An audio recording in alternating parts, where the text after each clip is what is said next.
விட்டு மேல சிவாய நம. திருச்சிற்றம்பலம். தென்னாடுடைய சிவனே போற்றி, நாட்டவர்க்கும் இறைவா போற்றி, காவாய் கனகத்திரளே போற்றி, கைலை மலையானே போற்றி போற்றி. சாயாண்பினை நாள்தோறும் தழைப்பவர் தாயே ஆகிய வளர்த்தனை போற்றி. அருள்மிகு உண்ணாமலை சமித அண்ணாமலையார் திருவடிகள் போற்றி போற்றி.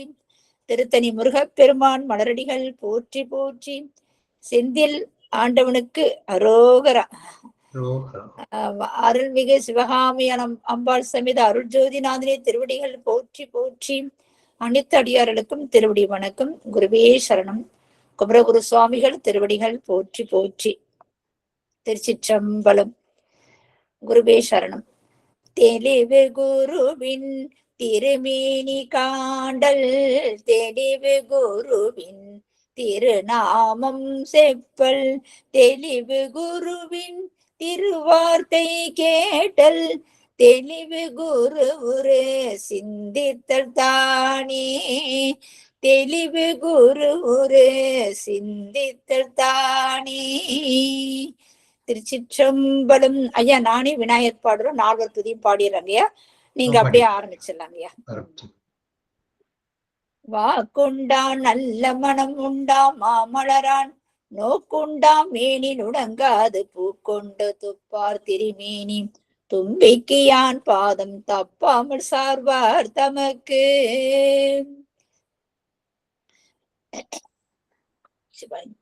போழியர்கோன் வெப்பொழித்த புகழியர்கோன் கடல் போற்றி, ஆழிமிசை கல் மிதப்பில் அணிந்த வீரான் நடி போற்றி, வாழி திருநாவலூர் வன் தொண்டர் பதம் போற்றி, ஊழிமடி திருவாத ஊர திருத்தால் போற்றி.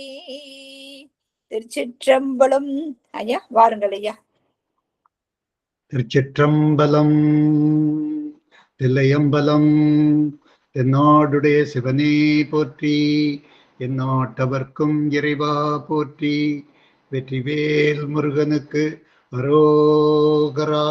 சம்பந்த சரணாலயடிகள் திருவடிகள் போற்றி போற்றி. முக்கண்ணியுடனவர் முக்கண்ணப்பர் திருவடிகள் போற்றி போற்றி. அடியார் பெருமக்கள் அனைவருக்கும் என்னுடைய இனிய காலை வணக்கங்களை புலனாக்கிக் கொள்ளுகின்றேன். மங்களகரமான இந்த நல்ல வேளை, மங்களகரமான நாள் அமைந்திருக்கின்றது. இன்று அமாவாசை தினம். பிரேமா அம்மா அவர்கள் தொகுப்புரையாகவும் முன்னுரையாகவும் மிகச்சிறந்த முறையிலே வரவேற்பும் வாழ்த்தும் கூறி, இந்த தெய்வீக பணி, நாம் இன்றைக்கு தொடங்க இருக்கக்கூடிய அந்த தெய்வீக பணி மிக சிறந்த முறையிலே நடைபெற வேண்டும், அது நிறைவுற வேண்டும் என்று உளமாற வாழ்த்தி அவர்கள் இதை தொடங்கி இருக்கின்றார்கள். அவர்களுடைய வாய்மொழியால் தொடங்கப்படுகின்ற காரியங்கள் மனம், மொழி, மெய் ஒருமைப்பாட்டினால் தொடங்கக்கூடிய அந்த காரியம், தொடங்கி வைத்திருக்கக்கூடிய காரியம் மிக சிறப்பாக நடைபெறும் என்று நான் நம்பிக்கை கொள்ளுகின்றேன், நம்புகின்றேன். அடியார் பெருமக்கள் அனைவருக்கும் மீண்டும் ஒரு முறை வாழ்த்துக்களையும் வணக்கங்களையும் தெரிவித்துக் கொண்டு, பெருமளவிலே இன்றைக்கு அடியார் பெருமக்கள் எல்லாம் இணைந்திருக்கின்ற இந்த நிகழ்ச்சியை பார்க்கின்ற பொழுது மட்டற்ற மகிழ்ச்சி அடைகின்றேன். இன்றைக்கு நம்ம ஆரம்பிக்கக்கூடிய அந்த தொகுப்பு மிக அற்புதமான ஒரு தொகுப்பாக இருக்கின்றது. குமரகுரு சுவாமிகள் அருளிய திருச்செந்தூர் கந்தர் கலிவெண்பா என்கின்ற அருமையான நூலை பற்றி நம்ம சிந்திப்பதற்கு திருவருள் கூட்டியிருக்கின்றது. அன்பர் பெருமக்கள் எல்லாம் அம்மா அவர்கள் சொன்னது மாதிரி அந்த பாடல் தொகுப்பை கண்டிப்பாக நீங்கள் கைவசம் வைத்துக் கொள்ள வேண்டும் என்று நான் பணிவோடு கேட்டுக்கொள்கின்றேன். ஏனென்றால் இந்த பாக்கள் எல்லாம் புரிந்து கொள்ளுவதற்கும் நம்முடைய மனதிலே தேக்கிக் கொள்ளுவதற்கும் ஒரு கடின பதங்களை உடைய பாடல்களாக இருக்கின்றன. அவைகளை எல்லாம் எளிமைப்படுத்தி நம்முடைய அகத்திலே அது தேங்கி இருக்கின்ற நிலைத்திருக்கக்கூடிய வகையில செய்து கொள்ளுவதற்கு பெருமான் ஒரு அரிய பெருமான் சந்தர்ப்பம் தான் அதெல்லாம். குமரகுருபரருக்கே பெருமான் சந்தர்ப்பத்தினால்தான் இந்த கலிவெண்பாவே உதயமாகி இருக்கின்றது என்பது உண்மையான வரலாறு. ஆகவே அதை போலவேதான் நமக்கு இந்த கலிவெண்பாவை 425 வருடங்களுக்கு பின்பு என்ன இந்த கந்தர் கலிவெண்பா 425 வருடங்களுக்கு முன்பு எழுதப்பட்ட ஒரு நூல். அது காலந்தோறும் பக்தர்கள் அதை கற்றுக்கொள்ளுவதற்கும் மனப்பாடம் செய்து கொள்ளுவதற்கும் பொருளை புரிந்து கொள்ளுவதற்கும் அது சந்தர்ப்பமாக அமைந்திருக்கின்றது. நமக்கு இந்த சந்தர்ப்பத்திலே அந்த பாக்கியம் நாம் செய்த புண்ணியத்தினால இது அமைந்திருக்கின்றது. ஆகவே அன்பர் பெருமக்கள் எல்லாம் இதை முழு மனதுடன் ஏற்றுக்கொண்டு நீங்கள் பாக்களையும் பக்கத்தில் வைத்துக் கொள்ளுங்கள். குறிப்பு எடுத்துக் கொள்ளுவதற்காக நீங்கள் பேனா பென்சிலோடும் நீங்க தயாராக இருந்ததுன்னா அந்த கடினமான பதங்களை எல்லாம் நம்ம இப்ப கேட்கும்போது நமக்கு ஞாபகமா இருக்கும். அப்புறம் அது கொஞ்ச நேரம் கழிச்சதையும் மறதி என்பது நம்முடைய மானுட இயல்பாக இருக்கின்ற காரணத்தினாலே அந்த மறந்து போகாமல் இருப்பதற்காக அந்த குறிப்புகளையும் நம்ம குறித்து வைத்துக் கொண்டோம் என்று சொன்னால் அது பின்பு மீண்டும் மீண்டும் நாம் அதை பாராயணம் செய்கின்ற பொழுது அதற்கு அது நமக்கு பேருதவியாக இருக்கும். இந்த பாடல்களை எல்லாம் நம்ம பாடல்களாக கந்தர் கலிவெண்பா நம்ம வெண்பாக நம்முடைய மனதிலே நிலைத்திருக்கக்கூடிய வெண்பாக ஆக்கிக் கொள்ளுவதற்கு ஒரு அருமையான சந்தர்ப்பத்தை இந்த ஆன்மீக சபை நமக்கு ஏற்படுத்தி கொடுத்திருக்கின்றது. நாம் எல்லாரும் ஒட்டுமொத்தமாக இந்த ஆன்மீக சபைக்கு நன்றி கடனுடையவர்களாக இருப்போம் என்கின்ற வார்த்தையை உங்களுக்கெல்லாம் பதிவு செய்து இப்பொழுது கந்தர் கலிவெண்பாவை நம்ம தொடங்குகின்றோம். அம்மா அவர்கள் குமரகுருபருடைய வாழ்க்கையை நீங்கள் அடியொற்றி பேசுவீர்களா என்று சொன்னார்கள். ஒரு நூல் என்று எடுத்துக்கொண்டாலே அந்த நூல் ஆசிரியரை பற்றி நம்ம தெரிந்து கொள்வது இன்றியமையாதது. நூலுக்குள் நாம் நுழைகின்றதற்கு முன்பாக நூல் ஆசிரியருடைய வாழ்க்கை வரலாற்றை நம்ம தெரிந்து கொள்வது இன்றியமையாதது. அந்த அளவிலே நம்ம நெல்லை மாவட்டத்துல திருவைகுண்டம் அல்லது ஸ்ரீவைகுண்டம் என்கின்ற ஊரிலே ஷண்முக சிகாமணி கவிராயர் அவர்களுக்கும் சிவகாமி அம்மையார் அவர்களுக்கும் தவப்புதல்வனாக 1625 ஆண்டிலே அவதாரம் செய்தவர்தான் இந்த குமரகுருபரர். சற்று ஏறத்தாழ 425 வருடங்களுக்கு முன்பு தோன்றிய ஒரு பெருமகனாரை பற்றியும் அவர் படைத்த காவியத்தை பற்றியும் இப்பொழுது நமக்கு சிந்திப்பதற்கு ஒரு அரும்பெரும் வாய்ப்பு ஏற்பட்டிருக்கின்றது என்று நாம் மிக மகிழ்கிறோம். இந்த குமரகுரு சுவாமிகள் குழந்தை பிறக்குது. 6 மாதம் 9 மாதம் ஆகின்ற பொழுதே அந்த மழலை சொற்கள் வாயிலிருந்து உதிர்கின்றன. மழலை சொற்களை கேட்கின்ற பொழுது பெற்றோர்களுக்கு மட்டற்ற மகிழ்ச்சி ஏற்படுகின்றது.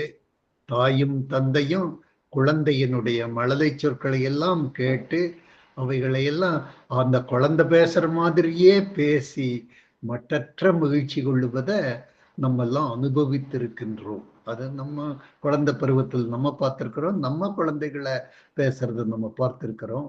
ஆகவே குழந்தை 9 மாசம் 1 வருஷத்துக்குள்ள பேசணும். குழலினிது யாழினிது என்று சொல்லுவார்கள். ஆனா அந்த குழல் இசையும் யாழ் இசையும் ஒரு சிறந்த இசை இல்லை. மழலை சொற்களினுடைய அந்த வாய்மொழிக்கு இணையான ஒரு இசை உலகத்தில் எங்கேயுமே இல்லை என்று திருவள்ளுவர் சான்று பகர்ந்திருப்பதை நம்ம பார்க்கின்றோம், அத்தாட்சியாக ஏற்றுக்கொள்ளுகின்றோம். ஆகவே அந்த அளவுல குழந்தைகள் மழலை சொற்கள் அளவில்லா இன்பம் பயப்பவை. ஆனா இந்த குமரகுருபருடைய பெற்றோர்கள் இன்றைக்கு குழந்தை பேசும், நாளைக்கு குழந்தை பேசும் அப்படின்னு தவம் இருந்து கொண்டிருந்தார்கள். ஆனா 1 வருஷமாச்சு, 2 வருஷமாச்சு, குழந்தை இன்னைக்கு பேசும் நாளைக்கு பேசும் அப்படின்னு நினைச்சாங்க. என்னென்னமோ உபாயங்களை எல்லாம் அவர்கள் தோற்றுவித்து பார்த்தார்கள், அவர்கள் பயிற்றுவித்து பார்த்தார்கள். ஆனா அந்த குழந்தை அந்த வாய் பேசவில்லை, வாய் ஊமையாகவே குமரகுருபர குழந்தை 2 வருஷமாச்சு, 3 வருஷமாச்சு, 4 வருஷமாச்சு, பெற்றோர்கள் பரிதவித்து போய்விட்டார்கள். பெருமானே, முருகப்பெருமானே, இது என்ன சோதனை, எங்களுக்கு வந்த சோதனை, இந்த குழந்தை இன்னும் பேசாமல் இருக்கின்றதே என்று குமரகுருபரர் 5 வயது பிராயம் உள்ள குழந்தையாக சின்னம் சிறுவனாக இருந்த பொழுது தோளில் தூக்கி வைத்து கொண்டு ஸ்ரீவைகுண்டத்திலிருந்து நடந்தே இந்த கணவனும் மனைவியும் திருச்செந்தூர் முருகப்பெருமானிடத்திலே இந்த தீராத குறைய நிறைவேற்றி தர வேண்டும் முருகா என்று அவர்கள் நடைபயணம் மேற்கொள்ளுகின்றார்கள். நடைபயணத்துல வந்து திருச்செந்தூர் தலத்துல அந்த கடலோரத்தில், திருச்செந்தூர் கடலோரத்தில் வீட்டு அருள் பாலித்து கொண்டிருக்கக்கூடிய அந்த முருகப்பெருமானை தரிசித்து தண்டனிட்டு அங்கேயே தங்கி விரதம் இருந்து அன்றாட கடலில் நீராடி அந்த கந்தப்பெருமானை தொழுது வணங்கி அவர்கள் பெற்றோர்கள் இருவரும் என்றைக்கு இந்த அருள் பாலிப்பார் கந்தப்பெருமான் அப்படின்னு தவம் இருந்து கொண்டிருக்கின்ற அந்த வேளையில ஒரு நாள் அது நல்ல நாளாக மலர்ந்தது. ஒரு நாள் அந்த உதயம், அது மழலை குழந்தை, பேசாது இருந்த அந்த குழந்தை வாய் எடுத்து பேசுகின்ற அந்த நிலை வருகின்ற பொழுது பெற்றோர்களுக்கு அவர்கள் அடைந்த ஆனந்தம் எப்படி இருக்கும் அப்படின்னு பெற்றோர்களாகிய நமக்கு அதனுடைய பரிபூரண அந்த சித்தார்த்தத்தை நம்ம புரிந்து கொள்ளுவதற்கு நல்லா முடியுது. ஏன்னா நம்ம எல்லாம் குழந்தைகள் பெற்றெடுத்தவர்கள், குழந்தைகளை பார்த்தவர்கள், நம்ம குழந்தை மழலை பேசும்போது நம்ம எல்லாம் அனுபவிச்சவங்க. ஆகவே இந்த பெற்றோர்கள் சண்முக சிகாமணியும் சிவகாமி அம்மையும் அந்த குழந்தை முதல் வார்த்தை தொடுத்து பேசுகின்ற அந்த காட்சியை காணுகின்ற பொழுது, கேட்கின்ற பொழுது அவர்கள் மட்டற்ற மகிழ்ச்சி அடைந்தார்கள். இந்த குழந்தை பேசிச்சு, அது சாதாரண பேச்சு பேசல, பேசுகின்ற பொழுதே பெருமானை புகழ்ந்து பேசுகின்ற பேச்சாக அது அமைந்தது. அதுதான் கந்தர் கலிவெண்பாவினுடைய தொடக்கமாகவே அது அமைந்து விட்டது என்று பார்க்கின்ற பொழுதுதான் அந்த பெருமானுடைய பெருமைகள், திருச்செந்தூர் முருகப்பெருமானுடைய பெருமை, அவர் நிகழ்த்திய அற்புதங்கள், 1000 அற்புதங்கள் நம்முடைய கண்முன் காட்சியளிக்கின்றன. அந்த 1000 அற்புதத்திலே இந்த குமரகுருபரர் வாயெடுத்து அந்த முருகப்பெருமானை போற்றி புகழ்ந்து பாடிய அந்த வரி, அது சரித்திர புகழ் பெற்ற வரியாக இருக்கின்றது. அதுதான் பூமேவும் செங்கமல என்றுதான் அவர் வாய் திறந்து முதல் வார்த்தையே, குழந்தையெல்லாம் அம்மா அப்படின்னு பேசும், அப்பா அப்படின்னு பேசும். ஆனா இந்த குழந்தை, குமரகுரு குழந்தை, முதலில் பேசிய வார்த்தையே பெருமானை வாழ்த்தி பாடுகின்ற மாதிரி பூமேவும் செங்கமல புத்தேளும் என்ற வார்த்தையோடு தொடர்ந்ததாக இது பொய்யில்ல, இது புனைவு வார்த்தை இல்லை, இது கற்பனை இல்லை, இது நிஜமாக நடந்த சம்பவம். திருச்செந்தூர் அந்த முருகப்பெருமானுடைய முன்னிலையிலே இது நடந்த அற்புதமான சரித்திர நிகழ்ச்சி. இது என்றைக்கும் சாகாத வரம் பெற்ற நிகழ்வாக அமைந்து விட்டது. இந்த கந்தர் கலிவெண்பா என்கின்ற இந்த நூல் அது என்றைக்கும் நிலை பெற்ற புகழை உடைய கூடிய ஒரு இலக்கியமாக இது திகழ்கின்றது என்பதை உங்களிடத்திலே சொல்லி, இந்த கந்தர் கலிவெண்பாவினை பற்றி ஒரு சிறு குறிப்பை உங்களிடத்திலே சொல்லி அதன் பின்பு பாடல் வரிகளுக்கு வருகின்றேன். இந்த கலிவெண்பா என்பது, வெண்பா என்பது 4 அடிகளை உடைய ஒரு பாடலைத்தான் வெண்பா என்று கவிஞர்கள் நமக்கு அமைத்து தந்திருக்கின்றார்கள். அதுல சிறப்பான வெண்பா தான் கலிவெண்பா. இந்த கலிவெண்பாவில் 2 வகையான கலிவெண்பாக்கள் இருக்கின்றன. ஒன்று நேரிசை கலிவெண்பா. இதுல 13 அடிகளை வச்சு கவிஞர்கள் எழுதி வருவார்கள்.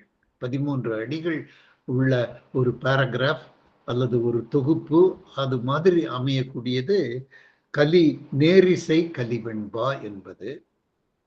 2வது வகையான கலிவெண்பா இன்னிசை கலிவெண்பா. நம்முடைய குமரகுருபரர் அவர்கள், குமரகுரு சுவாமிகள் எழுதிய அந்த கலிவெண்பா இன்னிசை கலிவெண்பா வடிவத்திலே அமைந்திருக்கின்றது. இந்த இன்னிசை கலிவெண்பா 2 அடிகளை கொண்டது. 2 அடிகள் கொண்ட ஒரு கண்ணி, 2 மலர்களை சேர்த்து நம்ம கட்டி அது ஒரு தொகுப்பு, மாலைக்கு ஒரு தொகுப்பு ஏற்படுத்துகின்றதை போல 2 அடிகளை கொண்டு அமைக்கின்ற அந்த பாவுக்கு பெயர் தான் இன்னிசை கலிவெண்பா என்கின்ற அந்த கலிவெண்பா. நம்முடைய சுவாமிகள் இந்த இன்னிசை கலிவெண்பாவுடைய அடிப்படையில் தான் இந்த கந்தர் கலிவெண்பாவை அமைத்து காட்டியிருக்கின்றார். இதுல 122 கண்ணிகள் இருக்கின்றன. 122 இன்னிசை வெண்பா பாடல்கள், கலிவெண்பா பாடல்கள் இருக்கின்றன. அவைகளை கண்ணிகள் என்று நம்ம கண்ணி, இவைகளுக்கு முடிச்சு அப்படின்னு நம்ம சொல்ற மாதிரி 122 முடிச்சுக்கள் அல்லது கண்ணிகளை உடைய அந்த பாடல்களாக அமைந்திருக்கின்றது.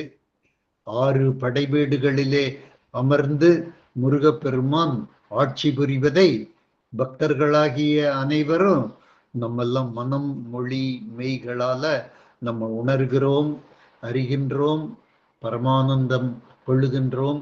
திருப்பரங்குன்றத்திலே ஆரம்பித்து 2வது படைவீடாகிய அந்த திருச்செந்தூரிலே கந்தப்பெருமான் ஆட்சி புரிகின்ற அந்த மாட்சிமையை அதை வாயினால் விளக்க முடியாது, வார்த்தைகளால் அதை சொல்ல முடியாது. அப்படிப்பட்ட அந்த ஆட்சி நடந்து கொண்டிருக்கின்ற காரணத்தினால்தான் இந்த உலகம் மகிழ்ச்சிகரமாக இயங்கிக் கொண்டிருக்கின்றது என்பதையும் சொல்லி, இந்த பக்தி இலக்கியத்துல 2 வகை இருக்கின்றது. ஒன்று சாத்திர பாடல்கள், இன்னொன்று தோத்திர பாடல்கள். இதையெல்லாம் நீங்க முடிஞ்சதுன்னா குறித்து வைத்து கொண்டால் அது நமக்கு மிக நலமாக இருக்கும். ஒன்று சாத்திர இலக்கியம், இன்னொன்று தோத்திரம். தோத்திரம் அப்படிங்கிறது இந்த திருவாசகம், திருப்பாவை, இதெல்லாம் நம்ம இசையோடு பாடக்கூடிய அந்த பாடல்கள், அவைகள்லாம் தோத்திர பாடல்கள். சாத்திர பாடத்தில்லாம் அந்த சித்தாந்த கருத்துக்கள் எல்லாம் இணைக்கப்பட்டிருக்கக்கூடிய பாடல்களுக்கு பேர் தான் சாத்திர பாடல்கள் அப்படின்னு பேரு. நம்ம கலிவெண்பா சாத்திரமும் தோத்திரமும் ஒன்று கலந்து இணைந்து அவர் குமரகுரு சுவாமிகள் நமக்கு அருளி இருக்கின்றார் என்ற செய்தியை சொல்லி, அந்த சாத்திர கருத்துக்களை எல்லாம் நம்ம தெரிந்து கொள்ளுவதற்கு ஒரு அற்புதமான வாய்ப்பு இந்த கந்தர் கலிவெண்பாவின் மூலமாக நமக்கு வாய்த்திருக்கின்றது, அமைந்திருக்கின்றது என்கின்ற நற்செய்தியை எல்லாம் உங்களுக்கு சொல்லி, அந்த நமக்கு இடர்பாடு நேருகின்ற இடத்திலெல்லாம் எளிமைப்படுத்துவதற்கு நான் முடிந்த அளவு முயற்சி செய்வேன். அந்த எளிமையாக ஆக்குவதற்கு அதை நான் முயற்சி செய்கின்றேன். அவைகளையெல்லாம் நீங்கள் குறித்து வைத்துக் கொள்ளுங்கள் என்று மீண்டும் ஒரு முறை உங்களிடத்திலே பணிவான விண்ணப்பத்தை சொல்லி, தெய்வீக அருளோடு அந்த பாடலை, கந்தர் கலிவெண்பா பாடலை, முதல் கண்ணியை நம்ம பார்ப்போம். பூமேவும் செங்கமல புத்தேளும் தேரறிய பாமேவும் தெய்வ பழமறையும் என்பது தொடக்கம். இதுதான் குமரகுருபருடைய திருவாயிலிருந்து மலர்ந்த முதல் வார்த்தையே, நம் பெற்றோர்கள் கேட்கின்ற அந்த முதல் வார்த்தையே, இது என்ன அதிசயம் அப்படின்னு சொல்றது?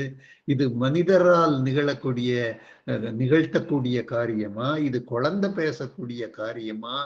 இது தெய்வம் இல்லாம, தெய்வ செயல் இல்லாம நடக்கக்கூடிய காரியமா? அப்ப இதை எப்படி நம்ம நம்பாம இருக்கிறது? நம்மெல்லாம் பக்தி மார்க்கத்திலே நம்மெல்லாம் அனுபவத்தை ஏற்படுத்தி கொண்டிருக்கக்கூடிய நமக்கு இதெல்லாம் சந்தேகமற்ற முறையில இது சரித்திரபூர்வமான சான்றாக அமைந்திருக்கின்றது. பூமேவும் செங்கமல புத்தேளும் தேரறிய என்று சொல்லுகின்றார். இறைவனுடைய திருநாமங்களையும் பெருமைகளையும் அந்த உலகையே படைத்த அந்த பிரம்மானாலேயே கண்டுபிடிக்க முடியாது அப்படிங்கிறது தான் செய்தி. அது எப்படி சொல்லி இருக்கிறாருன்னு நம்ம பார்க்கிறோம். பூமேவும் செங்கமல, பிரம்மா எப்படி வீற்றிருக்கின்றார்? அவர் செங்கமல பூவின் மீது அமர்ந்திருக்கின்றார். அவர் சரஸ்வதி கடாட்சமாக இருக்கின்றார்.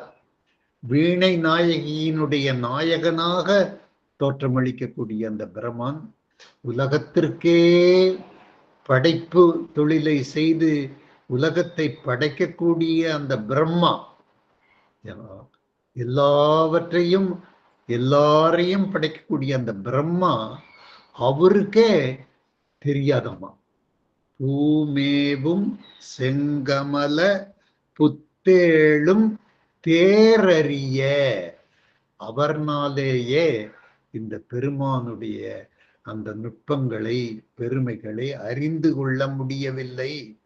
அவர் அறிந்து கொள்ள முடியாத அளவிற்கு நுட்பமும் ஆழமும் தோற்றமும் உடைய பெருமானாக இருக்கின்றார், இறைவன் இருக்கின்றார் என்பதை பூமேவும் செங்கமல புத்தேளும் தேரறிய. அடுத்ததாக பாமேவும் தெய்வ பழமறையும் தேரறியங்கிறது. அந்த தேரறியங்கிறது பிரம்மாவுக்கும் இந்த பாமேவு தெய்வ பழமறைக்கும் அது பொருத்தமாக அமைந்திருக்கின்றது. பாமேவும் என்று சொன்னால் பாட்டு நடையிலே இருக்கக்கூடிய அந்த மறைகள், இதிகாசங்கள், ரிக்வேதம் என்கின்றோம், யசுர்வேதம் என்கின்றோம், சாமவேதம் என்கின்றோம், அதர்வண வேதம் என்று 4 வகையான அந்த வேதங்கள் எல்லாம், அவைகள்தான் நமக்கு எப்படி ஒரு அரசாங்கத்தை நிர்வகிப்பதற்காக சட்டதிட்டங்கள் வகுக்கப்பட்டிருக்கின்றனவோ அதை போல இந்த உலக இயக்கத்திற்காக வேதங்கள் அமைக்கப்பட்டிருக்கின்றன. அந்த வேதத்தினால் கூட பொருள் புரிந்து கொள்ள முடியாத அளவிற்கு நுட்பம் வாய்ந்தது இந்த இறைத்தன்மை. இறைவனை அப்படி உணர்ந்து கொள்ள முடியாது, வேதங்களினாலும் உணர்ந்து கொள்ள முடியாது. உலகை படைத்த அந்த பிரம்மனாலையும் அறிந்து கொள்ள முடியாது என்று முதல் கண்ணியை அமைத்திருக்கின்றார். பூமேவும் செங்கமல, அதை செங்கமல பூமேவும் என்று நம்ம திருப்பி வாசித்து பார்த்தால் நமக்கு பொருள் மிக சுலபமாக விளங்கிக் கொள்ளுகின்றது. செங்கமலம், சிவந்த நிறமாக விளங்கக்கூடிய அந்த தாமரை பூவிலே அவர் உரைகின்றார்.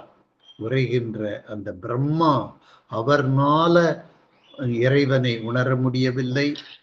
வேதங்களினுடைய நுட்பம் மிகுந்த வேதங்கள், பாக்களின் வடிவிலே, இனிமையான பாக்களின் வடிவிலே இருக்கக்கூடிய வேதங்களும் இறைவனுடைய நுட்பத்தை எடுத்து கூறுவதற்கு முடியவில்லை என்று சொல்லி தொடர்ச்சியாக குமரகுருபரர் சொல்லி வருகிறார். இரண்டாவது கண்ணியிலே தேமேவும் நாதமும் நாதாந்த முடிவும்.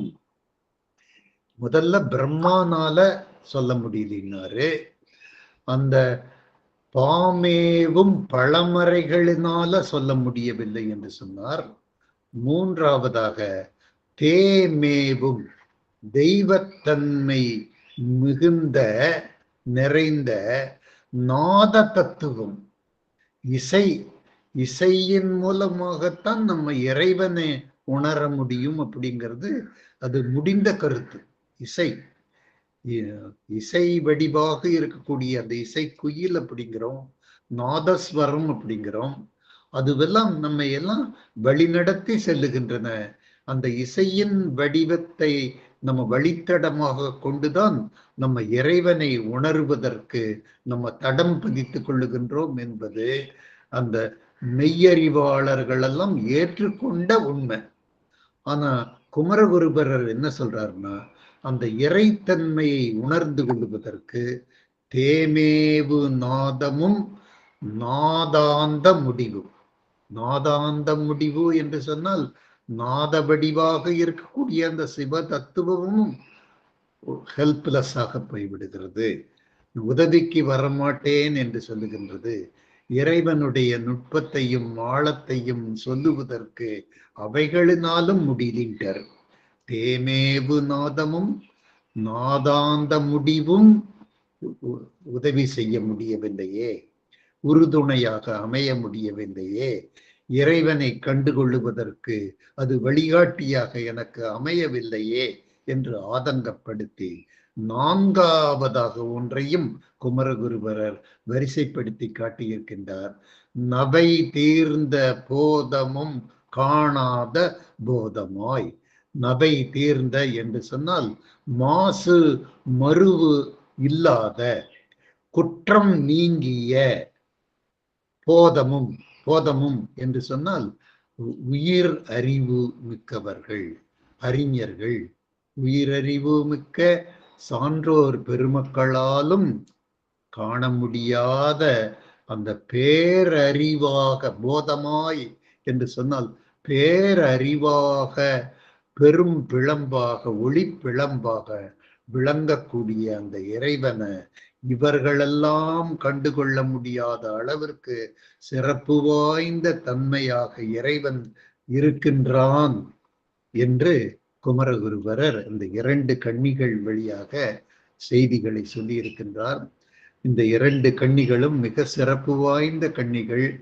நம்மெல்லாம் இது கடினமாக இருந்தாலும் இப்பொழுது நாம் பொருள் புரிந்து கொண்ட இந்த சந்தர்ப்பத்திலிருந்து இந்த பாக்களை நம்முடைய மனப்பாட பாடல்களாக ஆக்கி கொள்ளுவது நம்முடைய இன்றியமையாத கடமையாக இருக்கின்றது. இந்த கந்தர் கலிவெண்பா பாடல்களை சிறமேற்கொண்டு நம்முடைய சொந்த பாடலாக நம்ம செய்து கொண்டோம் என்று சொன்னால், நம்முடைய வாழ்க்கையில இன்னல்கள் நேருகின்ற பொழுதெல்லாம் எப்படி திருஞான சம்பந்தர் அவர்கள் கோளொரு பதிகத்தை நமக்கு அமைத்து, உனக்கு உன்னுடைய வழித்தடத்திலே உனக்கு இன்னல்கள் ஏற்படுமாயின் இந்த கோளொரு பதிகத்தை நீ இந்த 11 பாடல்களையும் நீ படித்து என்னுடைய பயணத்தை மேற்கொண்டால் எவ்வளவு கடினமான பயணமாக இருந்தாலும் உன்னுடைய பயணம் வெற்றிகரமாக அமையும் என்று வரலாறு சமைத்த அந்த திருஞான சம்பந்தருடைய ஓளொரு பதிகத்தை போலவே இந்த கந்தர் கலிவெண்பா பாடல்களும் நம்முடைய வாழ்க்கையில் நமக்கு ஏற்படுகின்ற சங்கடங்கள், இன்னல்கள், துன்பங்கள், இழப்புகள் அத்தனைக்கும் அருமருந்தாக இது விளங்குகின்றது என்பது ஆதாரபூர்வமான உண்மையாக இருக்கின்றது. ஆகவே இந்த இப்பொழுது நாம் ஒரு உறுதி எடுத்துக் கொள்ளுவோம். இந்த உறுதியை நம்ம நிலை பெறச் செய்வோம். இதை நம்ம உண்மை என்று நிரூபிப்போம். இந்த கந்தர் கலிவெண்பா அந்த 122 கன்னிகளையும் நம்முடைய சொந்த கன்னிகளாக ஆக்கி கொள்வதற்கு நம்ம இந்த சந்தர்ப்பத்தை, இந்த வாய்ப்பை நம்ம பயன்படுத்தி கொள்வோம்.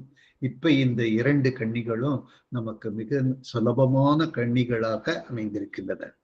பூமேவும் செங்கமல புத்தேளும் தேரறிய பாமேவும் தெய்வ பழமறையும் தேமேவு நாதமும் நாதாந்த முடிவும் நவை தீர்ந்த போதமும் காணாத போதமாய் இறைவன் காட்சியளிக்கின்றார், வீற்றிருக்கின்றார். இதுதான் இறைவனுடைய நுட்பம் அப்படிங்கிறத இந்த 2 கன்னிகள் வாயிலாக தெரிவித்து, மீண்டும் அதே பாணியிலே குமரகுருவரர் அந்த இறைவனுடைய நுட்பத்தை சொல்லிட்டே வருகிறார்.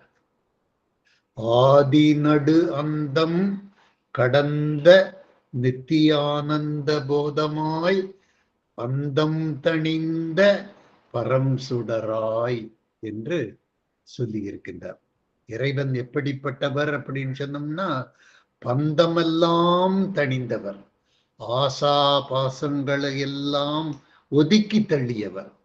நம்மெல்லாம் இன்றைக்கு வேதனைப்பட்டு கொண்டிருக்கின்றோம், நம்மெல்லாம் வாழ்க்கையிலே துன்பப்பட்டு கொண்டிருக்கின்றோம் என்று சொன்னால் என்ன காரணம்? நம்மெல்லாம் ஆசா பாசத்துக்கு கட்டுப்பட்டவர்களாக போய்விட்டோம். ஆகவேதான் நமக்கு இன்னல்கள் வருகின்றன, தோல்விகள் வருகின்றன. இறைவன் இதற்கெல்லாம் அப்பாற்பட்டவன் என்பதை கலிவெண்பா கூறுகிறது. அவர் பந்தம் தணிந்த பரம் சுடர். என்ன அற்புதமான இந்த கண்ணியை பார்க்கின்ற பொழுது நம்முடைய நெஞ்சிலே நீங்காத நினைவை இந்த கண்ணி நமக்கு ஏற்படுத்தி காட்டியிருக்கின்றது.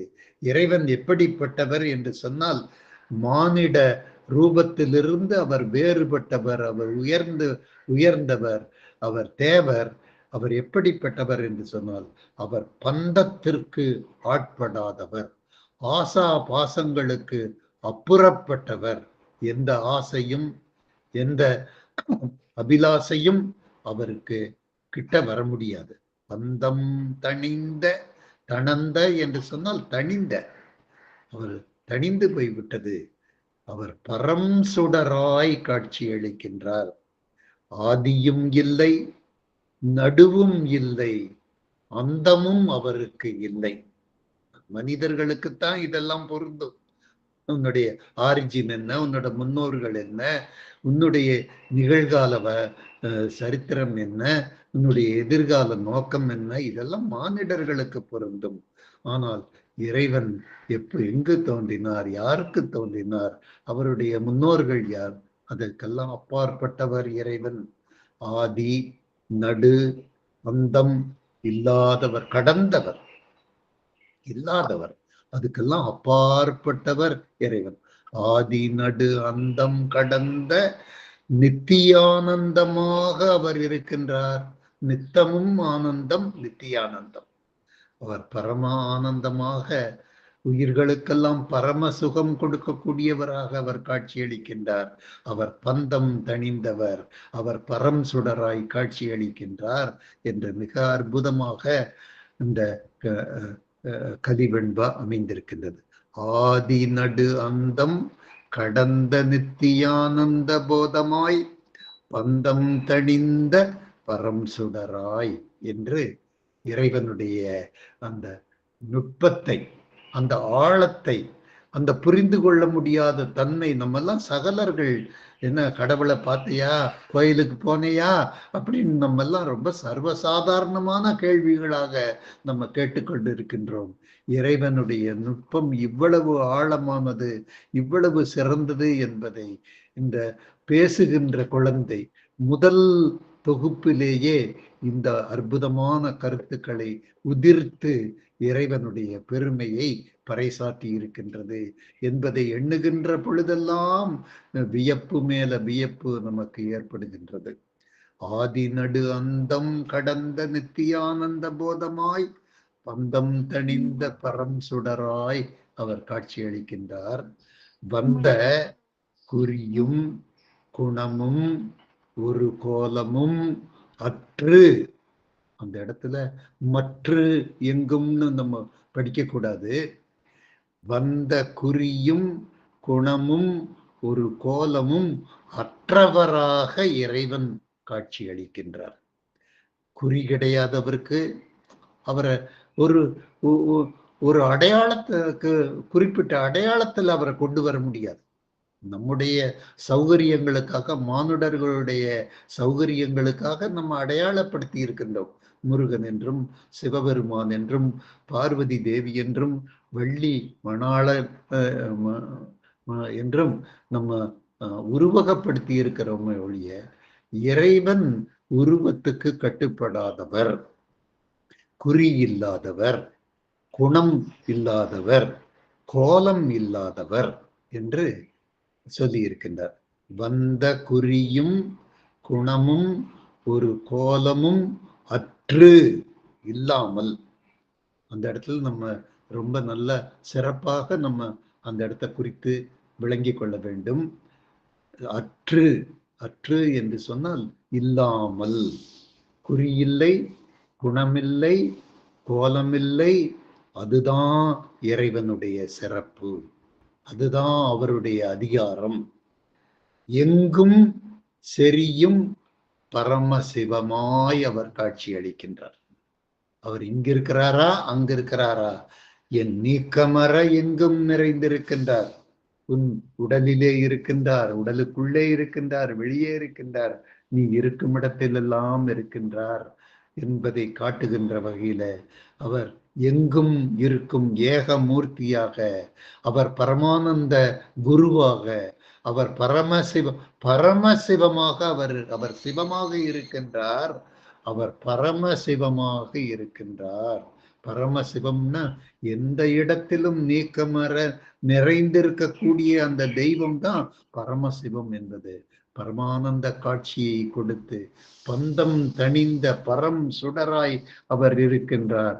அவர் பரமசிவமாக இருக்கின்றார், எங்கும் நீக்கமர நிறைந்திருக்கின்றார் என்பதை வந்த குறியும் குணமும் ஒரு கோலமும் மற்ற எங்கும் செரியும் பரமசிவமாய் அவர் காட்சி அளிக்கின்றார் என்று சொல்லி தொடர்ச்சியாக சொல்லுகின்ற பொழுது அறிவுக்கு அனாதியாய் இறைவன் எப்படிப்பட்ட சிறப்பு வாய்ந்தவர் அப்படின்னு சொன்னோம்னா, நம்மெல்லாம் அறிந்து கொள்ளக்கூடிய ஒரு பொருள்னா, அறிந்து கொள்ளக்கூடிய பொருள், அறிய முடியாத பொருள் என்று இரு வகையாக இருக்கின்றது. நம்ம உலக பொருள்களுக்கெல்லாம் விளக்கம் நம்ம தெரிஞ்சுக்கிறோம்.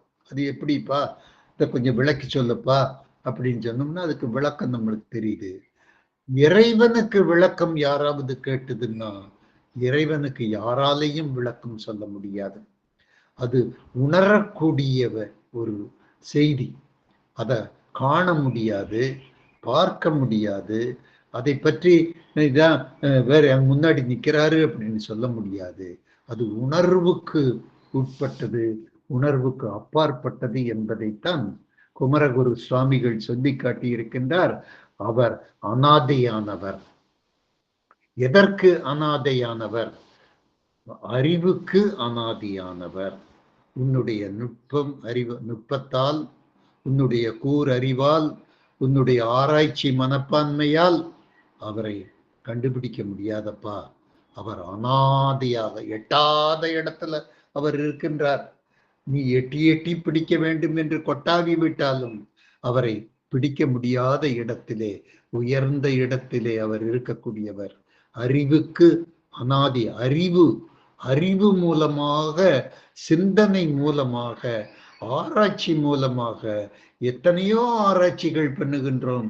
எத்தனையோ பேர்கள் ஆராய்ச்சி செய்து டாக்டர் பட்டங்கள் பெற்றுக் கொண்டிருக்கின்றார்கள். காண முடியாத பொருளை நான் கண்டுகொண்டேன், ஆகவே அதுதான் என்னுடைய ஆராய்ச்சிக்கு கரு, அதற்காக நான் முனைவர் பட்டம் பெற்றேன், டாக்டர் பட்டம் பெற்றேன் என்று அறிஞர் பெருமக்கள் எல்லாம் இருக்கின்றார்கள். அப்படிப்பட்ட அறிஞர்களுடைய ஆராய்ச்சிக்கு கட்டுப்படாத ஒரு பொருள், ஒரு கருப்பொருள், அதுதான் இறைப்பொருள். அறிவுக்கு அனாதியாக இருக்கக்கூடிய ஒரு கருப்பொருளாக இறைவன் இருக்கின்றான். ஐந்தொழிலுக்கு அப்புறமாய் அவர் நிற்கின்றார். ஐந்தொழில் நமக்கெல்லாம் தெரிஞ்சதுதான். படைத்தல், காத்தல், அழித்தல், மறைத்தல், அருளுதல், தானே இறைவனுக்கு ஐந்தொழில் அப்படின்னு நம்ம வச்சிருக்கிறோம்.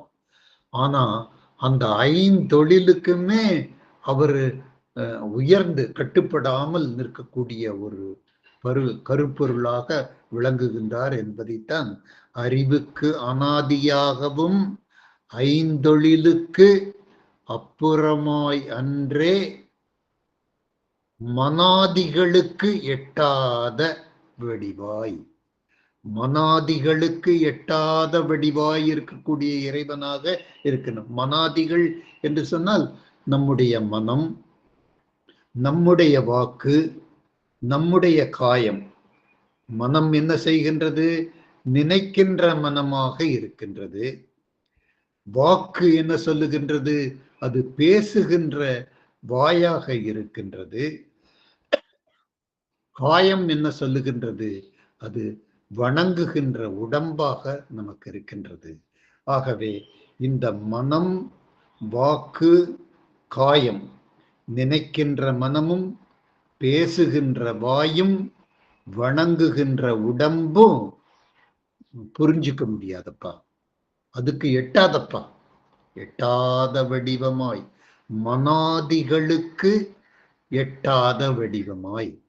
இன்றைக்கு நம்ம மனாதிகள் என்கின்ற அந்த அரும் பதத்திற்கு நம்ம பொருள் பிரித்து பார்க்கக்கூடிய வாய்ப்பு, பெருவாய்ப்பு நமக்கு இறைவன் திருக்கருணையினாலே அமைந்திருக்கின்றது. மனாதிகள் என்று சொன்னால் மனத்தையும் வாக்கையும் காயத்தையும் உடைய மனிதர்கள், சகலர்கள், அதுதான் மனாதிகள். அந்த மனாதிகளுக்கு, அவர்களுடைய நுட்பங்களுக்கும், அவர்களுடைய ஆராய்ச்சிக்கும், அவர்களுடைய அறிவுக்கும் எட்டாதவனாக இருக்கின்றான். இந்த ஐந்தொழில் புரிபவனாக அவன் இருந்தாலும் அதையெல்லாம் நீ கண்டுக்க முடியாதப்பா, காண முடியாதப்பா. அந்த ஐந்தொழிலுக்கும் அப்பாற்பட்டவன், அறிவுக்கும் அனாதியானவன், மனாதிகளுக்கும் எட்டாத வடிவமாக நிற்கின்றான் என்று இந்த 5வது கண்ணியிலே குமரகுரு சுவாமிகள் இறைவனுடைய நுட்பத்தை பற்றி இதுகாரும் தொடர்ச்சியாக மிக அற்புதமாக கூறி வருகின்ற அந்த குமரகுருபரர் தன்னுடைய 6வது கண்ணியிலே சொல்லுகின்றார், பஞ்சவித தனதருளின் பஞ்சவித ரூப பரசுகமாய் எவ்வுயிர்க்கும் தஞ்சமென நிற்கும் தனிப்பொருளாய் இறைவன் இருக்கின்றார். இறைவன் தஞ்சமென நிற்கும் தனிப்பொருளாய், நீ கேட்டது கிடைக்கும், நினைப்பது நடக்கும், இது உறுதி அப்படிங்கிறத இறைவன் ஆதாரபூர்வமாக எடுத்து கூறுகின்றார். தஞ்சமென நிற்கும், எவ்வுயிர்க்கும் தஞ்சமென நிற்கின்றார். அவரு முதல்ல 5வது கண்ணியில சொன்னாரு, ஐந்தொழிலுக்கும் அப்புறமாய் நிற்கின்ற அந்த இறைவன் தனது அருள் காரணமாக, தனது அருள் காரணமாக உலக உயிர்களுக்கெல்லாம் உதவி செய்கின்ற அந்த உத்தேசத்தோடு பஞ்சவித ரூப பரசுகமாய் வருகின்றார்.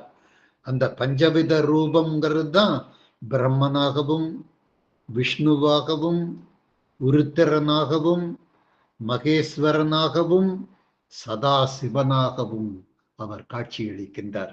யாருக்காக காட்சியளிக்கின்றார்?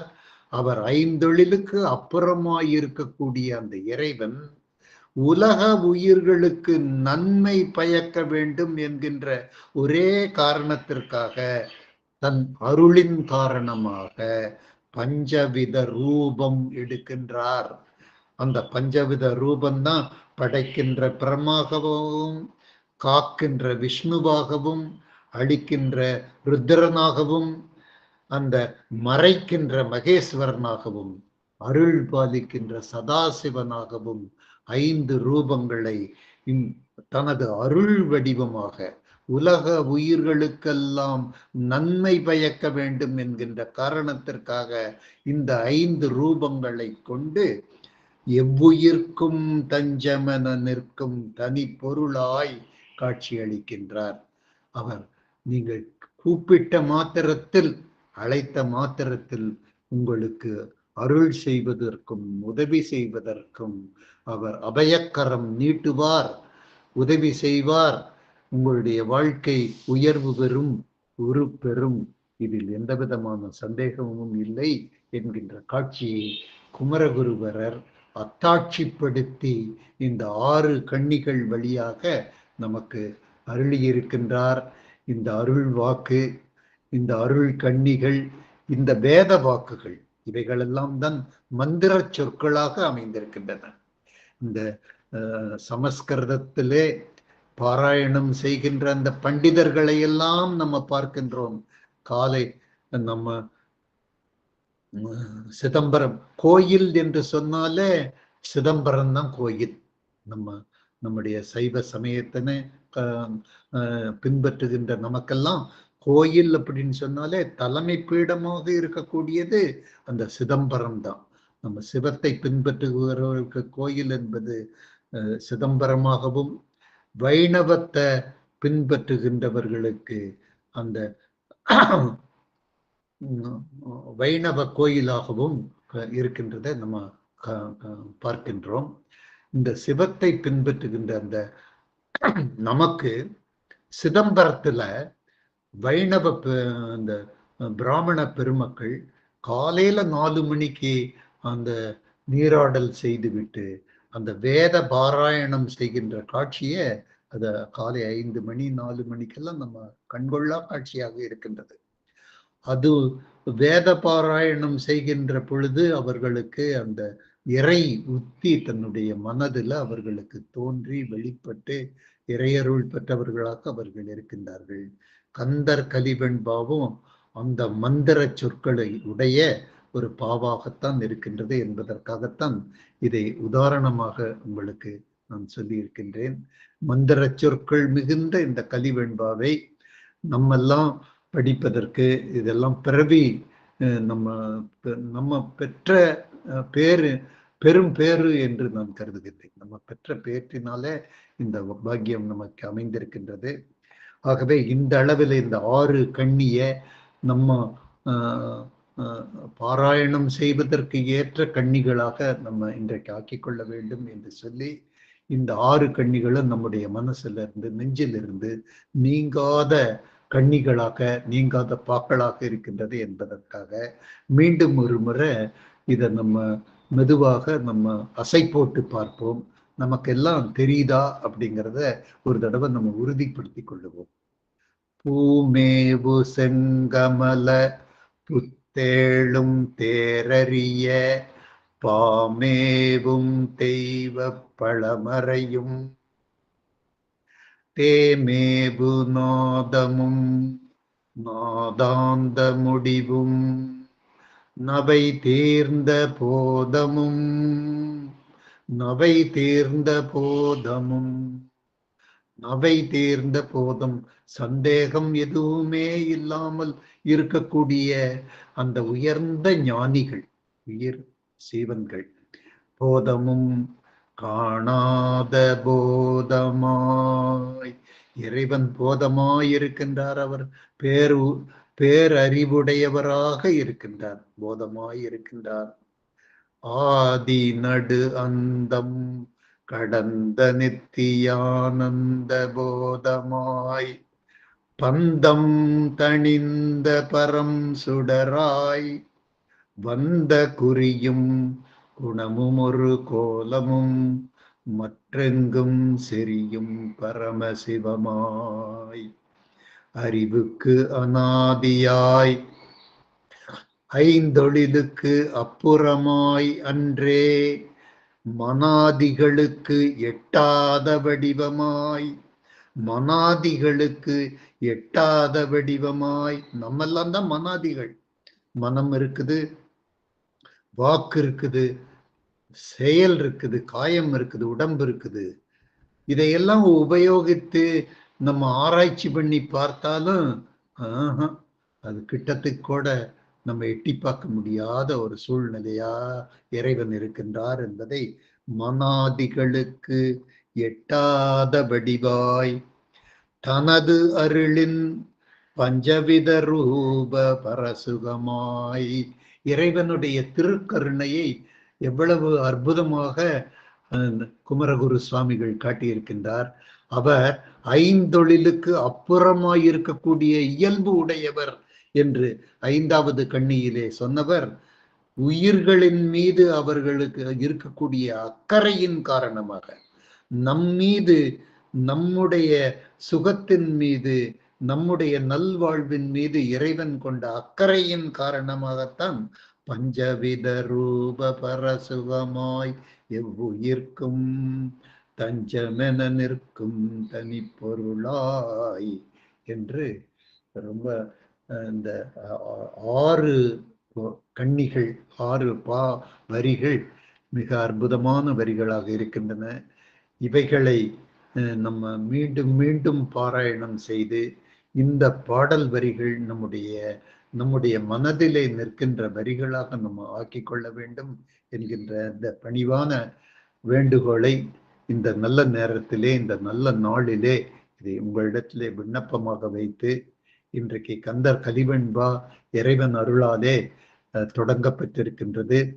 அம்மா அவர்களுடைய வார்த்தையிலே எனக்கு அசைக்க முடியாத ஒரு நம்பிக்கை இருக்குது. அவர்கள் தொடங்குகின்ற காரியம் அது பரிபூரணமாக நிறைவேறும் அப்படின்னு எனக்கு ஆழ்ந்த எண்ணப்பாடு இருக்கின்றது.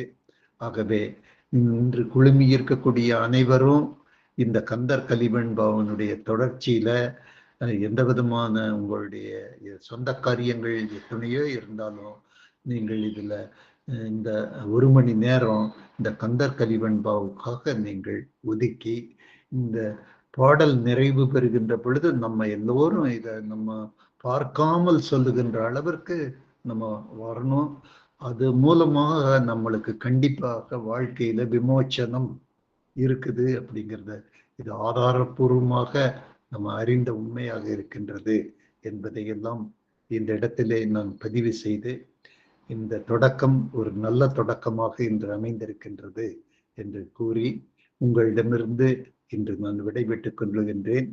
மீண்டும் இந்த கந்தர் கலிவெண்பாவை நம்ம தொடர்ந்து நம்ம சிந்திப்போம் என்று கூறி நான் நிறைவு செய்து கொள்கின்றேன்.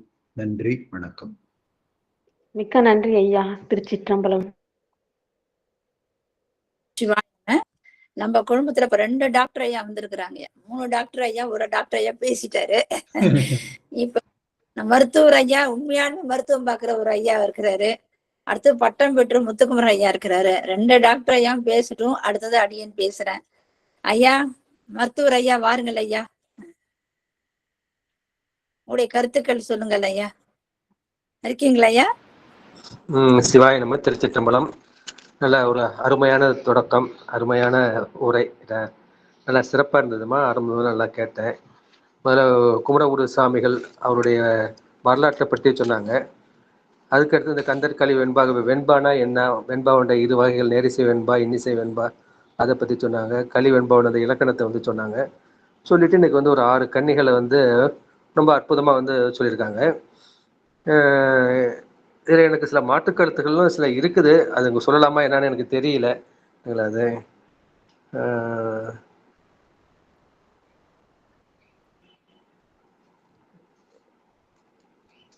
நான் பேசுறது கேக்குதாமா?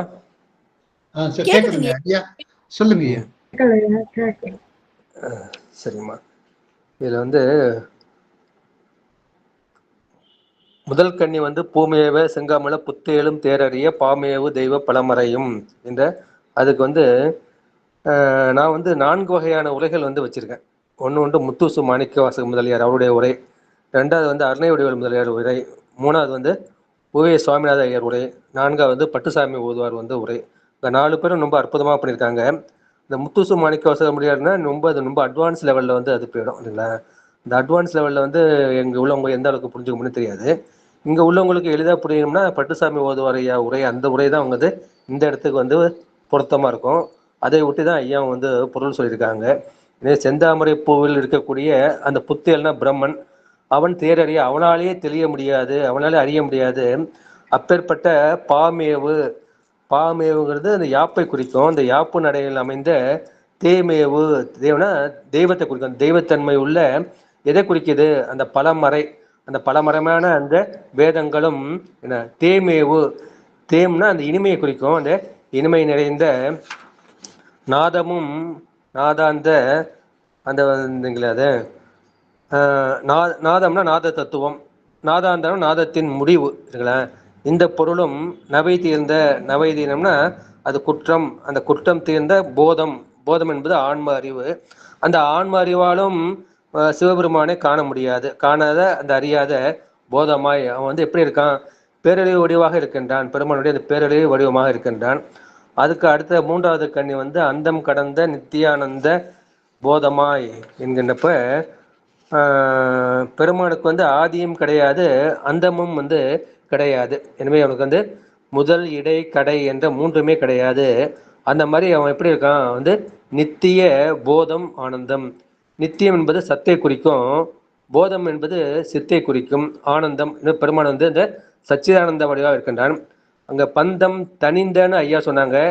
என் புக்கில் வந்து பந்தம் தனந்தான்னு இருக்குது. தனந்த தனிந்த 2மே வந்து ஒரு பொருள் தான் சரிங்களா. தனிதல்னா குறைதல். இதில் வந்து பந்தம்னா நம்முடைய பந்த பாசம், அந்த பாசத்தினின்று நீங்கிய பரம் சுடராய் அவன் பெருமான் எப்படி இருக்கின்றான்? அவன் மேலான அந்த ஒளி வடிவாக இருக்கின்றான். இது 3வது கண்ணி. 4வது கண்ணி வந்து குறியும் குணமும் ஒரு கோலமும் மற்றெங்கும் செரியும் பரமசிவமாய், அந்த பரமசிவத்தோட அந்த குறி என்பது இங்க பெயரை வந்து குறிக்கும். கோலம் என்பது அந்த வடிவத்தை வந்து குறிக்கும். எனவே பெருமானுக்கு பெயரும் இல்லை, குணமும் இல்லை, வடிவமும் இல்லை. அந்த மாதிரி அவன் எங்க அங்கிங்கனாதபடி எங்கும் பிரகாசமாய் அவன் நடந்திருக்கின்ற அந்த மேலான பரமசிவமாக வந்து அவன் வந்து இருக்கின்றான். அவன் எப்படி இருக்கின்றான்னா அறிவுக்கு அனாதியாய் என்கிறப்ப அந்த அறிவுக்கு வந்து அந்தம் ஆதி என்கிறனா அறிவிற்கு முற்பட்டதாக இருக்கின்றான். அப்புறம் ஐந்தொழிலுக்கும் அப்புறமாய் அந்த படைத்தல், காத்தல், ஒடுக்கல், மறைத்தல், அருளல் என்ற 5 தொழில்களுக்கும் அப்பாற்பட்டு இருக்கின்றான். இந்த மனாதிகளுக்கு ஐயா வந்து மனம், வாக்கு, காயம் என்ற அந்த 3 அர்த்தத்தை சொன்னாங்க. அது எல்லாருக்கும் தெரிஞ்சதான். நம்ம 3 முக்கூறுகள் நம்ம தொழில் செய்கிறோம், நமக்குள்ள இந்த மனம், வாக்கு, காயம். மனாதினா இன்னொரு அர்த்தம் வந்து மனம், புத்தி, சித்தம், அகங்காரம் என்கின்ற அதையும் வந்து குறிக்கும். இதே மனம், புத்தி, சித்தம், அகங்காரம் அதற்கு எட்டாத வடிவமாகவும் இருக்கின்றான். அவன் தனது அருளின், தனது திருவருள் சக்தியால் அவனை பெருமானுக்கு ரூபம் எப்படி வருது அப்படின்னா அவனுடைய அருள் திருமேனி வந்து தாங்கி வருகின்றான். அதனால வந்து அவன் வந்து பஞ்சவித ரூப, பெருமானுக்கு வந்து பஞ்சவித ரூபம் வந்து ஐயா அழகா சொன்னாங்க. பிரம்மன் மூலமாக படைக்கின்றான், திருமலை மூலமாக காய்க்கின்றான், ருத்ரன் மூலமாக ஒடுக்கின்றான், மகேஸ்வரன் மூலம் மறைக்கின்றான், சிவர சதாசிவத்தின் மூலமாக அருள் செய்கின்றான் என்ற அந்த 5 வகையை வந்து சொன்னாங்க. அந்த 5 ரூபமாய் நமக்கு என்ன செய்கின்றான்? பரம சுகம், நமக்கு மேலான அந்த நித்தியானந்தத்தை, அந்த சிவானந்தத்தை அவன் எல்லா உயிர்களுக்கும் தருகின்றான். அவன்தான் எல்லா உயிர்களுக்கும் தஞ்சம் என, தஞ்சம்னா பெருமானே நீதான் சரணம், இது அவனையே அடைக்கலமாக போகுவது அந்த தஞ்சம். அந்த மாதிரி தஞ்சம்னு இருக்கின்ற அந்த தனிப்பொருளாக இருக்கின்றான் என்பது ஐயா சொன்ன இந்த கருத்துல. இது இந்த பஞ்சவித ரூப பரமசுகமாய் அப்படிங்கிறப்ப அதுக்கு வேறு வகையாக வந்து பொருள் சொல்ல வேண்டியிருக்கின்றது. என்னன்னா பெருமானுக்கு வந்து அந்த 5 முகங்கள் இருக்கின்றதையா, ஈசானம், தத்புருஷம், அகோரம், வாமதேவம், சத்யோஜாதம் என்கின்ற அந்த 5 வித ரூபம் இருக்குங்க இல்லையா, அதையும் வந்து இந்த இடத்துல வந்து பொருள் கொள்வதற்கு ஒரு வழி இருக்கின்றது. அதே மாதிரி பரம சுகத்தை கொடுக்கக்கூடியது. அப்புறம் மந்திர வடிவாக பெருமான் இருக்கின்றா இல்லையா, மந்திரம் வந்து நம்ம என்ன பண்றோம், நம்ம அனுஷ்டானத்துல வந்து அந்த